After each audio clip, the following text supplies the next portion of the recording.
Subject English, Class 10th, Be Smart. Presented by Sayyed Ma'am and Feroz Sir.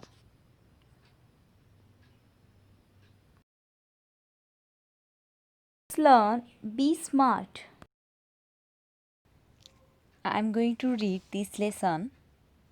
Champions aren't made in gyms. Champions are made from something they have deep inside them, a desire, a dream, a vision. They have to have the skill and the will. विद्यार्थी मित्रांनो, विजेते किंवा winners हे कुठल्याही जिममध्ये बनवले जात नाहीत. हे विजेते त्यांच्यातील डिझायर, ड्रीम, अ व्हिजन या क्वालिटीमुळे बनतात. आता तुमच्या डोक्यात विचार आला असेल की डिझायर, ड्रीम, व्हिजन म्हणजे काय? डिझायर म्हणजे तुमच्या मनातील तीव्र इच्छाशक्ती. या शक्तीच्या बळावर तुम्हाला काय बनायचं आहे हे ठरवणे म्हणजेच ड्रीम. आणि ते स्वप्न पूर्ण करण्यासाठी योग्य मार्ग निवडून ध्येय ठरवणे म्हणजे व्हिजन होय. आता डिझायर, ड्रीम और व्हिजन हे कुठल्याही दुकानात मिळत नाहीत. मित्रांनो, हे मिळवण्यासाठी तुमच्याकडे स्किल आणि विल पाहिजे. आणि या दोघांमध्येही विल पॉवर म्हणजेच मला हे बनायचं आहे, माझी ही इच्छा आहे, अशी इच्छाशक्ती असणे अत्यंत महत्त्वाचे आहे. Successful professionals thrive in the same manner. We all have natural talents. If we use that talent to set our goal in life, we can easily get success in life. We shall not achieve our goals if we not take action to achieve them. माझे प्रिय विद्यार्थी मित्रांनो, तुम्ही कधी विचार केला आहे का? वर्गात आपण सर्वजण एकत्र शिकतो व अभ्यास करतो, परंतु वर्गातून टॉपर्स हे काही मोजकेच असतात. असे का होते? तर चला समजून घेऊया. आपल्या प्रत्येकाकडे नॅचरल टॅलेंट आहे, कारण आपल्या डोक्यामध्ये देवाने जन्मतः सेम वेट, सेम साईज असलेला एक छोटासा मेंदू दिलेला आहे. त्याच्यामुळे आपण सर्वच जण खूप बुद्धिमान आहोत. पण ही बुद्धी वापरण्यासाठी आपल्याला गोल सेट करणे खूप गरजेचे आहे. जर आपण गोल सेट केलो तर नक्कीच यशस्वी होऊ. गोल सेट करणं महत्त्वाचं आहे, त्याच्यानंतर ॲक्शन करणं महत्त्वाचं आहे आणि तरच तुम्ही सक्सेसफुल होऊ शकतो. ॲक्शन ही खूप महत्त्वाची आहे. जर आपण ध्येय ठरवून निवांत बसलो तर यश मिळणार नाही.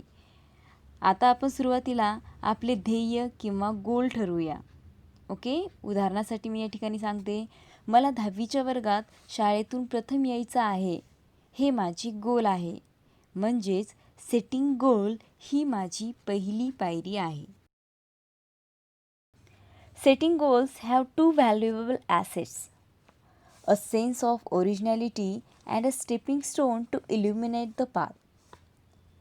Goal put one at the helm of life. Pursuing them acknowledges a better future situation. They help to steer a course of life rather than simply drifting along the letting things happen. Setting गोलच्या दोन महत्त्वपूर्ण बाजू आहेत. एक म्हणजे sense of originality म्हणजेच नवनिर्मितीची क्षमता, व दुसरी बाजू म्हणजे a stepping stone to illuminate the path. याचाच अर्थ यशाचा मार्ग जो काही तुम्ही निवडलात तो प्रकाशित करण्यासाठी तुम्ही टाकलेला एक मैलाचा दगड. जर तुम्हाला चांगले मार्ग घ्यायचे असतील तर तुम्हाला नवनवीन मार्ग, अभ्यास, स्वतःची निर्मिती केलेले नोट्स व स्वतःची लेखन पद्धती इत्यादीचा विचार करावा लागेल व नंतर त्याचा पाठपुरावा करून अभ्यासात सातत्य ठेवावे, कारण तुमचे ध्येय फिक्स असेल तर भविष्यात तुम्हाला त्याचा उपयोग नक्कीच होतो. Setting goals may appear easy, but for some it is quite challenging. Fear of failure may be avoided in the absence of any goals. After all, one has to decide what one wants to achieve in the end. आता तुम्हाला वाटत असेल की setting गोल किंवा setting goals म्हणजे तुमचे स्वप्न पूर्ण करण्यासाठी जे ध्येय असते ते ठरवणे खूप सोपे आहे, परंतु ते काही वेळेस खूप खूप चॅलेंजिंग असते बरं का. कारण मी यशस्वी होईल का नाही, मला ते झेपेल का नाही, मी अपयशी झालो तर, अशी अपयशाची भीती तुमच्या मनात येते. म्हणून एक्सपर्ट तज्ज्ञांनी तुमच्यासाठी व तुमचे ध्येय यशस्वी करण्यासाठी 5 महत्त्वपूर्ण पायऱ्या सांगितल्या आहेत. तर चला ते बघूयात. To accomplish goals, experts recommended a 5-step approach. SMART goals are a methodology of thinking that helps people reach success. SMART stands for specific, measurable, achievable, realistic and time bound. Smart goals म्हणजे अशी विचार पद्धती ज्याचा वापर करून आपण यश मिळवू शकतो. स्मार्ट म्हणजे यस मीन्स निश्चित, एम मीन्स मापदंड असलेला, ए मीन्स साध्य करता येण्यासारखा, आर मीन्स वास्तववादी व टी मीन्स ध्येय पूर्ण करण्यासाठी असलेले वेळेचे बंधन. आपण पाठाच्या सुरुवातीला उदाहरण घेतले की समजा तुम्हाला चांगले मार्क्स घेऊन शाळेतून प्रथम यायचं आहे, तर हे ध्येय तुम्ही निश्चित केला म्हणजेच स्पेसिफिक. चांगले मार्क्स पडतात की नाही हे योग्य मोजमाप करण्यासाठी तुम्ही वेगवेगळ्या परीक्षा देतात, ते म्हणजे मिजरेबल. परीक्षेच्या माध्यमातून तुम्ही हळूहळू मार्क्स वाढवता म्हणजेच ध्येय साध्य करता, हे झाले अचिवेबल. तुमचं स्वप्न पूर्ण करण्यासाठी तुम्ही अहोरात्र अभ्यास करता, कॉपी करत नाहीत, हे झालं रिॲलिस्टिक. आणि शाळेतून प्रथम येणे हे ध्येय पूर्ण करण्यासाठी तुम्हाला 1 इयर हा परीक्षेसाठी अँड 3 आवर्स हे झाले तुमचे एक्झाम टाईम बाउंड म्हणजेच वेळेचे बंधन. Smart goals have a specific rubric. Smart उद्दिष्टांना सूचनांचा एक निश्चित संच असतो, ज्यांची एक वेगळी शैली असते. चला मग ते अभ्यासूयात. Specific involves identifying a specific area for improvement. The more specific the area, the more refined the achievement of one's goal can be. It makes it easier to set parameters and work towards the goal. मुलांनो, सर्वप्रथम तुम्हाला specific area identifying ओळखता यायला पाहिजे. समजा तुम्हाला चांगले marks घेण्यासाठी सर्व विषयात चांगले मार्क्स घेणे बंधनकारक आहे, मात्र तुमची इंग्लिश खूपच डल आहे, तर सर्वप्रथम तुम्हाला इंग्लिशवरती फोकस करावे लागेल. यालाच म्हणतात आयडेंटिफाईंग अ स्पेसिफिक एरिया. जर तुम्हाला स्पेसिफिक एरिया शोधता आले तर यश देखील लवकर मिळेल व तुम्हाला तुमच्या प्रगतीचे मोजमाप करणे देखील सोपे जाईल. For example, if it is building a house, what exactly is the capacity required and how long can it stretch?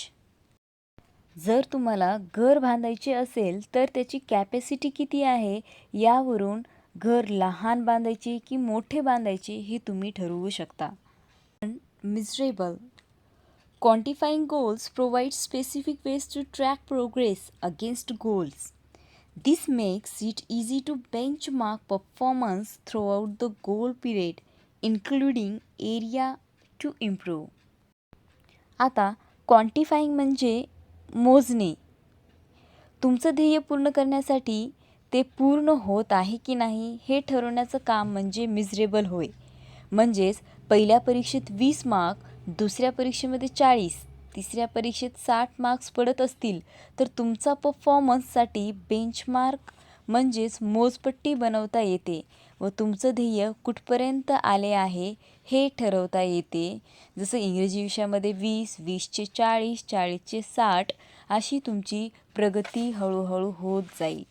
पण while playing football, one's exact role and position has to be clearly defined.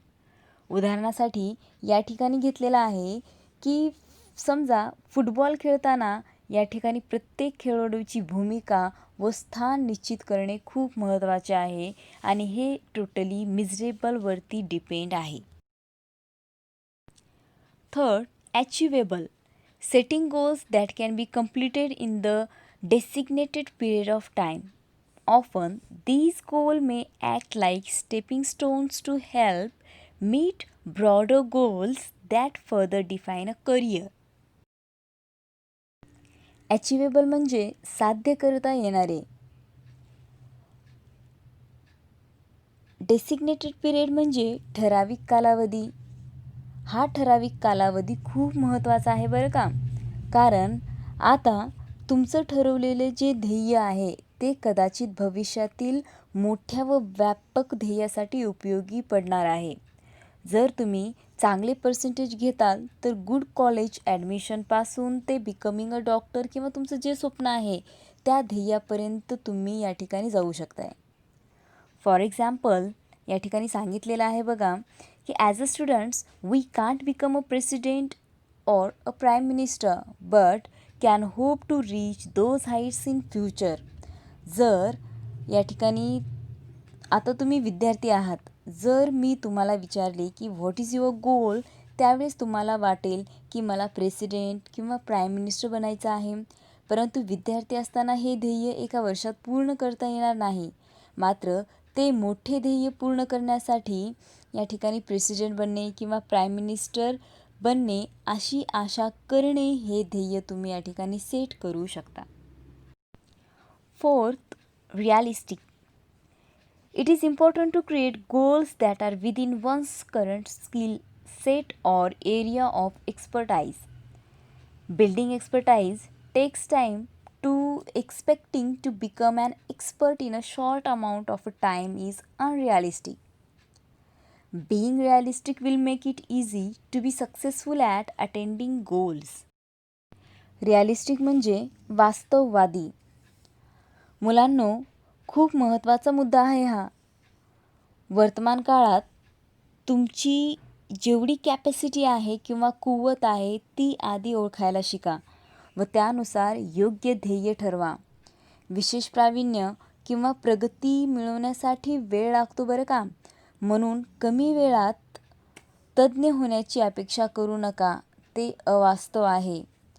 जसे तुम्ही चांगले marks घ्यायचं ध्येय ठरवलं असेल तर तुमच्या कुवतीनुसार तुम्ही सेमी किंवा नॉन सेमी घेऊन if defensive and not aggressive the goal perhaps lacks realism.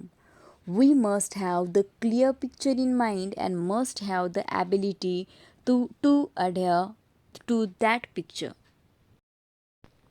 तेच क्षेत्र निवडणे म्हणजेच ही झाली तुमची वास्तववादी दृष्टिकोन. म्हणजेच आपल्या मनामध्ये उद्दिष्टांची स्पष्ट प्रतिमा असणे व त्या प्रतिमेला घट्ट पकडून पुढे जाणे खूपच आवश्यक आहे. नेक्स्ट आहे time bound. Establish time parameter around each goal as it will help increase focus and accountability. Time bound म्हणजे वेळेचे बंधन. तुमचे ध्येय पूर्ण करण्यासाठी प्रत्येक ध्येयपूर्तीसाठी वेळेचे बंधन टाका. त्यामुळे तुमची एकाग्रता व पूर्ण करण्याची जबाबदारी वाढेल. जसे तुम्हाला चांगले मार्क्स घेऊन शाळेत प्रथम यायचे हे स्वप्न पूर्ण करण्यासाठी इंग्रजीसाठी ठराविक वेळ, मॅथ्ससाठी ठराविक वेळ व नंतर सायन्ससाठी थोडासा वेळ देऊन पूर्ण अभ्यास करावा. दुसरं उदाहरण सांगायचं म्हटलं, to reduce weight we know how to go about it, but without consistent time bound action it never becomes a reality. It may be exercise, diet and stress free thoughts. All these have to be practised and implemented without hesitation, doubt or indifference, but within a deadline. दुसरं उदाहरण घ्यायचं म्हटलं तर समजा तुम्हाला तुमचे वजन कमी करायचे आहे तर तुम्हाला माहिती आहे की ते कसे करायचे, मात्र यामध्ये तुम्ही वेळेचे बंधन पाळत नाहीत, त्यामुळे वजनही कमी होत नाही. यासाठी तुम्हाला व्यायाम, योग्य आहार व तणावमुक्त असायला व राहायला शिकणे गरजेचं आहे. न घाबरता, न लाजता, उदासी न राहता विशिष्ट वेळेत या गोष्टी करणे खूप महत्त्वाच्या आहेत. मात्र याला डेडलाईन देखील असणे खूप खूप गरजेचे आहे. विजन, विशेष, intentions and dreams are all valuable. They spark of imagination and encourage us to define where we want to reach. In order to get there, however, we need to bring life images down to earth and plan to execute our strategies. दूरदृष्टी, संकल्पना, हेतू व स्वप्न हे खूप महत्त्वाचे आहेत. हे आपल्या कल्पनाशक्तीला वाव देतात व आपल्या ध्येयापर्यंत पोहोचवण्यासाठी आपल्याला प्रोत्साहित करतात.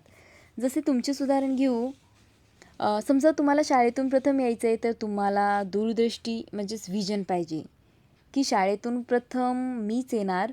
नंतर विशेष, हेतू आणि स्वप्न ही तुमची कल्पनाशक्ती वाढवतात व ते पूर्ण करण्यासाठी तुम्ही दिवसरात्र अभ्यास देखील करता.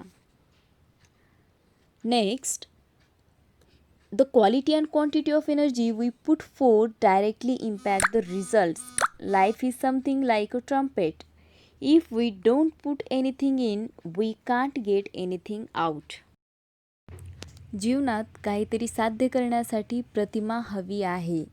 जसं डाऊन टू अर्थ म्हणजे प्रॅक्टिकली विचार करा आणि त्यानुसार प्रयत्न करा, यश नक्कीच मिळेल. आपण कशा पद्धती व किती वेळा प्रयत्न करतो याचा परिणाम आपल्या रिझल्टवरती होत असतो. आपले जीवन हे वाद्यासारखे आहे. जोपर्यंत आपण त्याला वाजवत नाही तोपर्यंत सुंदर सूर निघत नाहीत. हे सूर सुंदर कसे काढायचे हे तुमच्या क्वालिटी आणि क्वांटिटीवरती अवलंबून आहे. Success is a walk in the dark, finding the right footing, preciously mastering the skills and getting to the next place all depend on how we approach and tackle the problem. विद्यार्थी मित्रांनो, एक गोष्ट नेहमी लक्षात ठेवा की यश मिळवणे खूप अवघड आहे. जसे सगळीकडे अंधार आहे आणि त्या अंधारमय रस्त्यावर चालणे म्हणजे यश होय. चालत चालत योग्य रस्ता निवडणे, कौशल्य पूर्ण होणे व योग्य ठिकाणापासून दुसऱ्या ठिकाणाकडे जाणे, वळणे हे सर्व आपल्यावर डिपेंड आहे. ही आपण अंधारमय रस्त्यात आलेल्या अडचणींना सोडवून पुढे जात असतो. The best way to get from where we are to where we want to be is to find the footing of our next step. When we take the next step, it should support and hold us without a crack. सर्वात best मार्ग म्हणजे तुम्ही जेथे आहात तेथून सुरुवात करा व तुम्हाला काय बनायचं आहे तेथपर्यंत जाण्यासाठी एक पाऊल पुढे टाका. ज्यावेळेस तुम्ही पुढे जाण्यासाठी एक पाऊल पुढे टाकताल तर ते आपल्याला सांभाळून घेतील व आपल्याला आधार देतील. म्हणून मुलांनो, आयुष्यात कधीच हार मानू नका. कोणतेही ध्येय ठरवा व या 5 पायऱ्या वापरून तुम्ही ते ध्येय पूर्ण करत स्मार्ट बना.